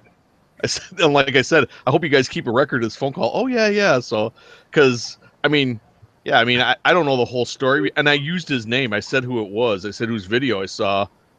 Tara was watching. I'm like, oh, boy, that sounds bad. I mean, I don't know. You know, is the truth in the middle? I don't know. But the point is, it was a suspension. I just don't want, I don't want to be out of business for a week. No, she didn't really give me a great answer. So I hope it turns out good. Because it won't let me shut down the listing, so it's still out there. So I don't know what I'm doing wrong, so I could still be in trouble. Right. You know, at the end of the day, I'm catching hell again about the dental chair. I've actually dragged a couple pieces. I'm about to list some. Wow, look at that one. I'm about to list some stuff. I hate you, Eric. I'm about to list. If y'all even knew the distracting messages that were going back and forth, I'm about to list some stuff local pickup only that's bigger stuff, and I'm going to refresh on the rules before I do it. Period. Plain and simple. You know, I probably. Do you have the option with local pickup only to remove PayPal as a payment option and just be like, hey, you know, cash upon delivery? Is there the option to do C, or do you still have to offer PayPal? We sold that bed. We sold that antique bed. You have to offer you have to offer deposit option. Deposit? Okay. There has to be a deposit because eBay wants to make sure that there is, and it's a certain amount as a minimum, to make sure that eBay says, oh, you put enough money in your account to cover the fees for this deal. Okay. So I know, and I can't remember what it was. It was like $50 or something like that. I can't on above a certain dollar amount. I can't remember what it was. So.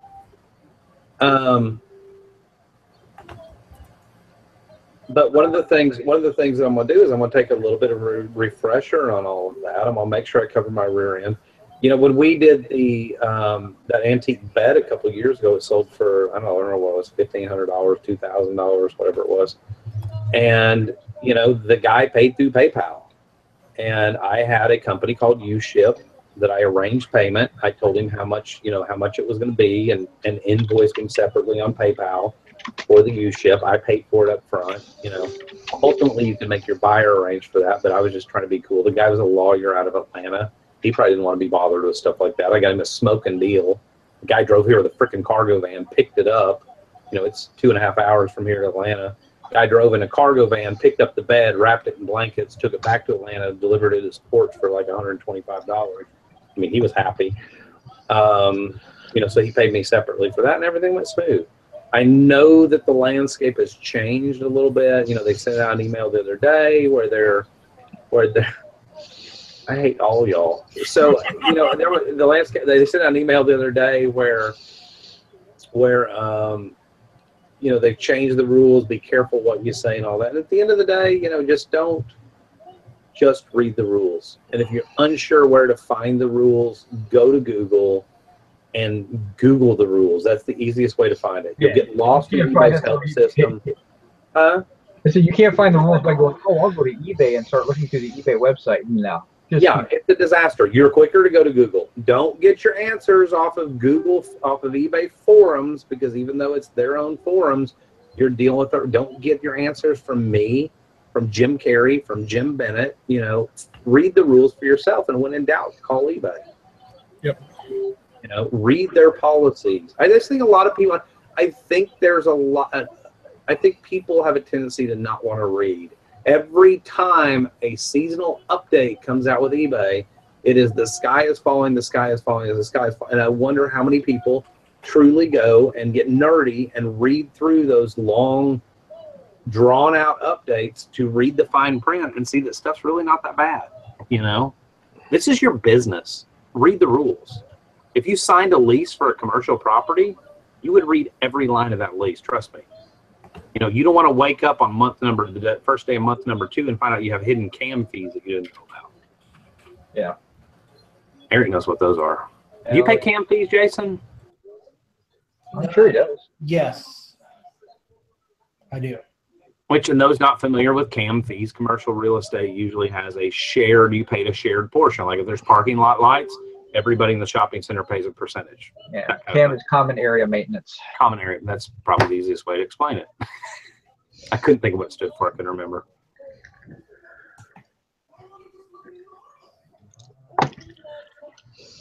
Mike Warren said, when I sell something local, I only sell through OfferUp and Craigslist. It is cash. I don't mess with eBay. I sold an item on eBay. It was a hassle.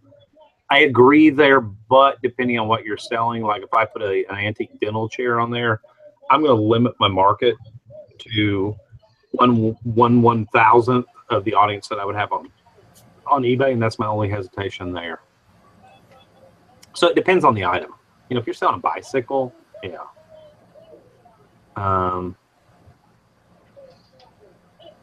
So somebody say something. I'm sorry, were we supposed to be saying something? We agree with you, Dusty. Is that a little person? Yes, it is.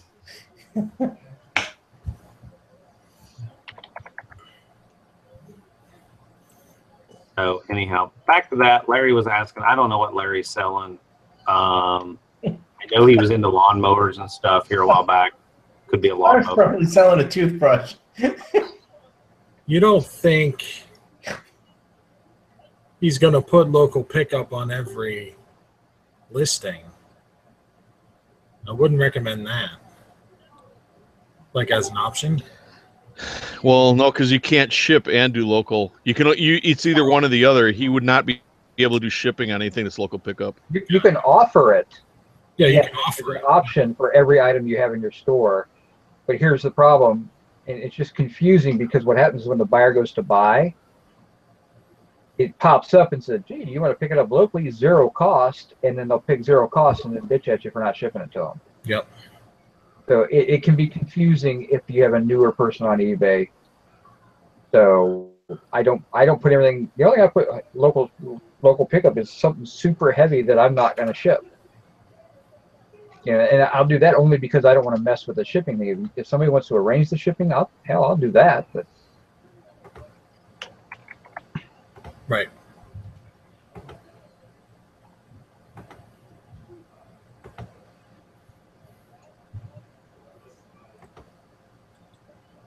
And that's what I did with that pump I have, and then I got this weird message from eBay. So I don't know if it's coinkydink or what the deal is, and neither did the lady from customer service.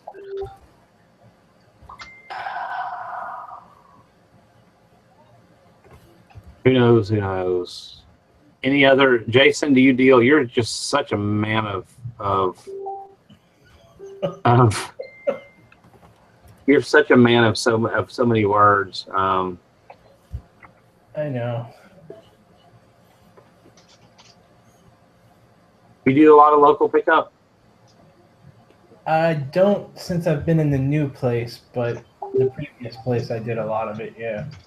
So I mean, I know the rules might change, landscape might change a little bit, but I mean, did you ever have any problems with it, or was it just easy peasy? No issues really, to be honest with you. Usually the only thing exciting happens is that when they're there at my place, they see other stuff and they usually spend more money. that's true. You just had a guy picking up some scrap from you, and you ended up making what, $700-800 off the guy. $740, yeah. Because I got a lot of interesting stuff. They're like, oh, you mind if I look around? I'm like, yeah, all right, sure, go ahead.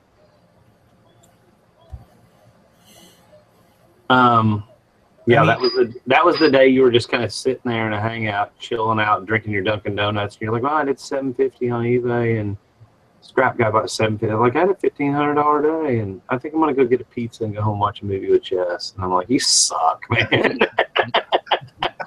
I just sold a baseball bat, $20, but still. I gotta order some of those triangle too. I think I got one left.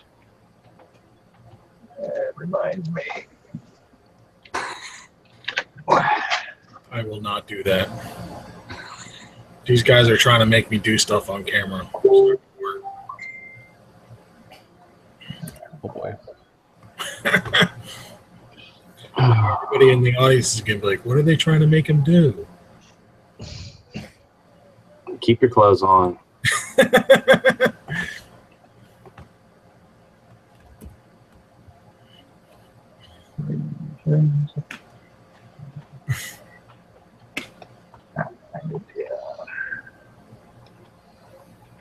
Very often. You're there. It's been almost 2 hours. I think we're all not saying anything anymore.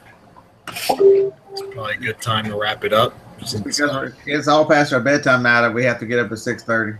Yeah, right. Yeah, serious. I get tired nowadays. Hey, it's working for me. It's working for me. I'm gonna tell you what. I'm gonna go in there and eat some of that wonderful dinner that Tristan cooked, and I'll be out by 10 o'clock. Yeah.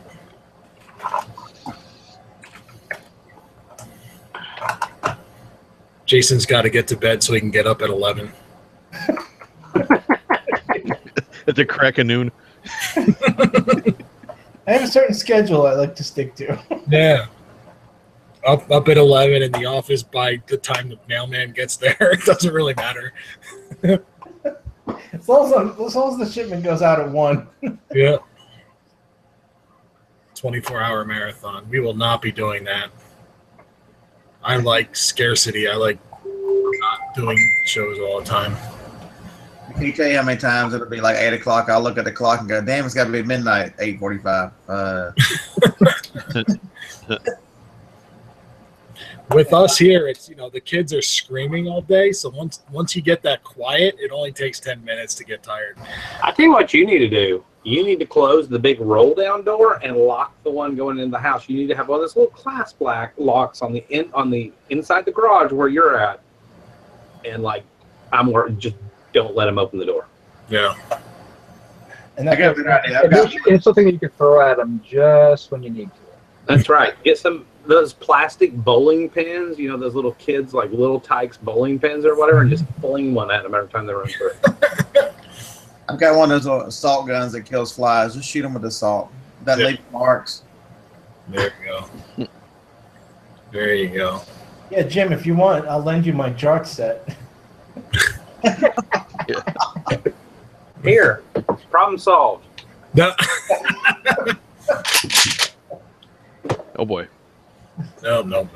That takes up too much room. Problem solved. No. Oh, I got one of those too. Yeah, this morning though, the little one, he was really funny. Everybody had left. It was just me and Jim. He was trying to. You want tacos tonight or for your birthday? And I'm like, tell me you want both. I want both. So guess what we had for dinner tonight? Tacos. Guess what's coming on Friday? Tacos. You're welcome. So what movie should I watch tonight?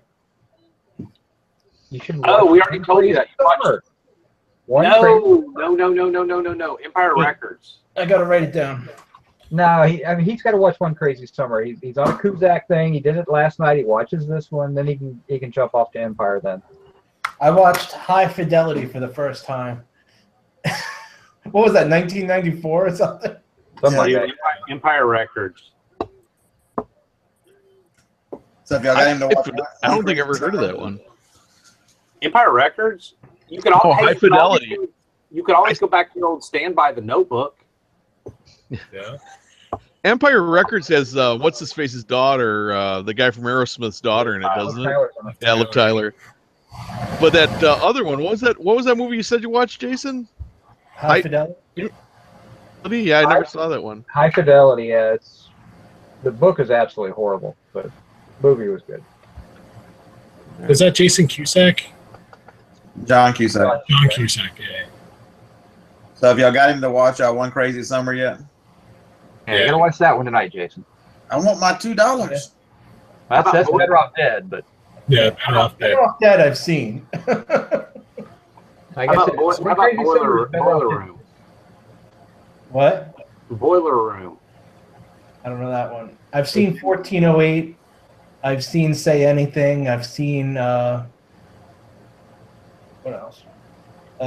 Now, another great John Cusack is going to be Hot Pursuit. I love that movie of his. Hot Pursuit. Hot Pursuit. Oh, that's a good. That's with Estevez or Sheen. Is that Charlie Sheen? No, it's a John Cusack movie. It's okay. It's actually got Jerry Seinfeld's father, and I can't remember the guy's name, is actually in the movie as well. But yeah, it's a really good movie. I saw Con Air. That was good. Con Air?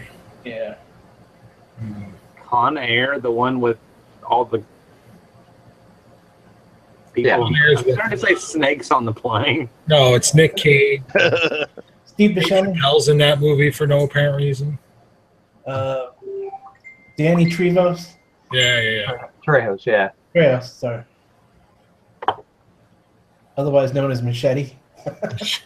Machete kills. That's what he does. Yeah. I just posted it to the group, to the message thing, so they can look at it. Yeah. We have a Teletubby costume that just hit $42, and I mean, it's adult size. I don't get it, but all right, I love it. We sold that puppy tapestry last night. Don't get that, but knock yourselves out, kids. Yeah, you sold the crappiest shit, man. Yeah, I'm embarrassed. but I'll do it. Well, at least I ain't selling stuff I would be more embarrassed about. I can't do that adults only, because even though it's in your thing that it's like, well, you have to click to see, but I mean, you have the photo or whatever, so they know what you're selling. You know, when if somebody's perusing your store, I mean, they know it's in there. So, are you talking about naked pictures of yourself? I try to keep it clean. I try not to sell naked pictures to anybody else either. That's a good policy to have, I think. Yeah. Keep all your creeper photos for yourself.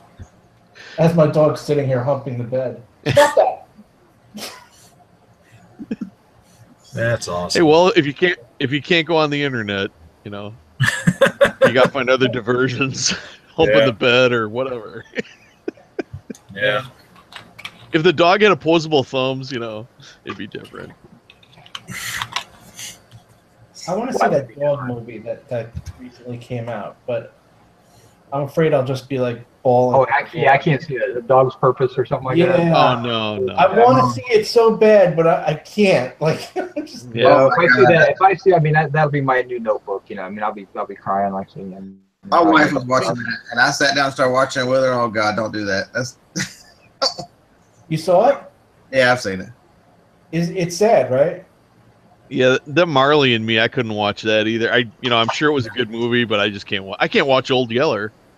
I'll watch the whole movie up till the bad part, and then rewind. About Turner and All Hooch. good. I'm the big bearded guy. I played the fifth. God, that was a hard movie. Yeah, it's like I didn't watch the movie. I Am Legend, because they killed the dog in the thing. What the hell? Oh, yeah. I mean, kill the dude. I'm fine with that, but don't kill the dog. I've only cried to one movie ever, and it's the most ridiculous movie.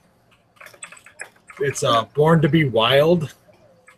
It's a movie about a gorilla that was in a zoo and lost its home, and the kid tries to adopt it, and they go to court. I remember that one. Yeah. And the gorilla, they actually called the gorilla into the courtroom as a witness. Like, it's so ridiculous. But in that movie, the gorilla's on the witness stand, and they're asking the gorilla, like, I think the name was Katie, but it might have been Coco, I don't know. But it was like, do you know what love is? And the gorilla uses sign language, and it says Coco, and it's so ridiculous. I'm gonna cry. Oh my God! But no, she Hey, goes. Samuel Jackson, come out and say, I can't handle these snakes on this motherfucking plane anymore. I lost it. She goes, Coco doesn't know love. Coco feels love, and like, how much I was like, there's like crying. Like, Jim, I got $20 said you can't make it through A Dog's Purpose. oh, I'm sure I can. Put it this way, I couldn't make it through that Snoopy episode, the Come Home Snoopy Come Home episode where he got lost. I leave to go get some food, and I come back and everybody's talking about crying. Yeah. Untamed Heart was my make me cry movie. That was Marissa Tomei. Back when she was younger and less wrinkly. You were probably crying because you couldn't get her. You know what? The TV show that almost got me, like every episode, was Parenthood. If you've seen that, that's good for emotions. Also, the new one that's out now. I thought for sure you were going to say Full House. Full House, yeah. Yep. Those Olsen twins get me every time. Oh, man. There's an old movie with Carol Lombard and Jimmy Stewart. It's called Made for Each Other. And about 2/3 through the movie, they're trying to save their baby, and they're trying to get this guy to fly in medicine, because the kid's got some kind of fever. And the pilot's like, Jimmy Stewart's crying on the phone, and finally he talks his pilot to listen in the storm. And the guy's like, no, I'll make it. And he winds up getting killed or whatever, but he does get the medicine. He crawls to a farmhouse before he dies, and the farmer gets the medicine to the kid. But that one for me, yeah, that's a pretty tough one to watch without welling up. It's because this little kid's gonna die or whatever, so that's a rough one. What about E.T.? Yeah, and E.T. in the ditch. I'm supposed to go on a hot date. I mean, I just started dating this girl, and she was nice. Okay, so anyway, I got to cancel my date because she's like, well, I don't want to sit and watch E.T. And I'm like, well, what am I going to make her? So my mom makes me take my little brother who's 12, 13 years younger than me, makes me take him to this E.T. movie. I'm like, oh my God, it's some stupid alien movie. So I take my stupid brother to this movie, and they get to the part where E.T. is like all pale and he's laying in the ditch. He's missing, and then they find him, but he's like all white in the ditch. He looks like he's dead. And I'm sitting, all of a sudden my eyes start welling up. I'm like, what is so stupid? Why would I cry during this movie? And then I don't look at my brother, but I just go, Sean. He's like, yeah. Are you crying? He goes, yeah. I go, yeah, me too. So, it was a funny brother bonding moment. Anyway, yeah, so I cried a little bit during ET. Not much. I mean, my eyes welled up. I wouldn't actually call it crying. It wasn't like I hit my thumb with a hammer or something. Yeah, I just want to say, while we're on the subject of movies, you know, when you go out on a date with a girl for the first time, and you go to see a movie, by all means, do a little research before you pick the movie. So Debbie says Alice was a bad choice, is what you're trying to say? No, but Pulp Fiction ended up being a bad choice. Let's just leave it at that. So what, you guys go out in the parking lot and do heroin after the date? Or I just remember looking down the aisle as she's running away during the ball gag scene. I'm going to tell you a rule, Jason, I've had all through my dating career. Not that I'm the pro or anything, but this is one thing I think is applicable. Always let the girl pick the movie. Because this way, if the movie sucks, not your fault. Never pick the movie. The best advice. Never go on a first date to a movie. Ever. Yeah, you never get a chance to know the person. You don't know who they are. You're sitting in the dark with some stranger. Not a good scene. Take them to lunch. Have a nice lunch. Second date is a good movie date. Especially if the first movie is like Saw or something like serial killer crazy. And well, not to mention you might save like $30, ticket and popcorn and everything if they turn out to be a loon after your first lunch date. I mean, right. Take her to like a nice upscale, like they always keep the bathroom clean McDonald's. Yeah, I could see just on a first date trying to hold a girl's hand during Saw, like while the guy's digging his eyeball out or something. Yeah, that wouldn't work too good. Rule number 2, make sure the movie theater doesn't say adult in front of it. Yeah. Right. No NC. No, make sure the movie theater doesn't have toilet paper rolls on the door. That's a good sign. And if you have a coin op mechanism, you're in the wrong theater. Or maybe the right theater, depending on the girl, I guess. Right.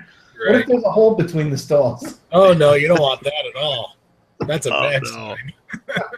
That is probably the worst sign. Especially if the girl you're with says, hang on, I'll be right back. I got to go take care of something. Yeah. That's like buying a box lot without looking at the stuff in the box before you bid on it. Yeah. Not supposed to do that? No, you should know what you're getting into. Yeah. Hold on. All right. Well, unfortunately, my computer is starting to glitch now where it's kicking me off of the Hangout and logging me back on. So I think it's time to wrap it up before it shuts down for good. That's probably smart. Yeah. Yeah. I don't know what's going The on. show's starting to slip. We might go somewhere we don't want to go. No, hey, it's 9 o'clock here, so it's prime time. It's after dark. Actually, the show started to slip right after Jim said, "Hey, everybody, how's it going?" Kind of right from there down. Literally, Dex, the first word of the show is blowjob. So There you go. So yeah, we'll wrap it up now, and thanks everybody for coming out. Looks like we had 75 viewers the whole way through, pretty much. So thanks for coming out and hanging out with us and putting up with us. Not going 6 more hours. Pentium 75 can't take it. Yeah, no, and yeah, I don't know when we're gonna do this again because I don't plan anything. So, but we'll be on Dusty's channel tomorrow, at least some of us. We'll shoot for 23.5 hours next one. Yeah. Yeah, great. I get a second wind and the plug gets pulled. I love it. Yep. No, you spoke for the first time and then the plug got pulled. All right, we're out of here. Like, comment, subscribe, all that happy All right. horse shit. That's how I've been ending my videos. I don't know if that works. I Like, like it. comment, subscribe, all that happy horse shit. And some rap videos on the way out the door. No, I don't have any. Oh, Wait. Play the keyboard for us. Rap lyrics, rather. All right, stop what you're doing because I'm about to ruin the image and the style that you're used to. I look funny, but yo, I'm making. No, I'm not going to go through the whole thing. But, Oh, God. yes, I do have printed lyrics to the Humpty Dance sitting on my printer. If you still have that tape, that guy that you bought for $5 from that guy, that demo tape, that demo rap tape that would be in awesome. New York, That would be that would have awesome. been awesome. Because there's no way, there's no way that's copyrighted. I mean, eBay would be, Right. or YouTube would be scratching their heads like, oh, is this copyrighted or not? It's like, what the hell is this? We actually popped it in when we got back to the car and like cleaned ourselves up from all the crap in our pants. We actually popped that tape in, and it was pretty awesome. Probably left You know, it in the for- car when you sold it. All right, that's it. We're out. See y'all later. But wait, Mr. Sadie just got here. We have to continue the He's show. been for here. another He's been hour. here. Come on. Mr. Sadie shot Tupac. All right, guys. Later.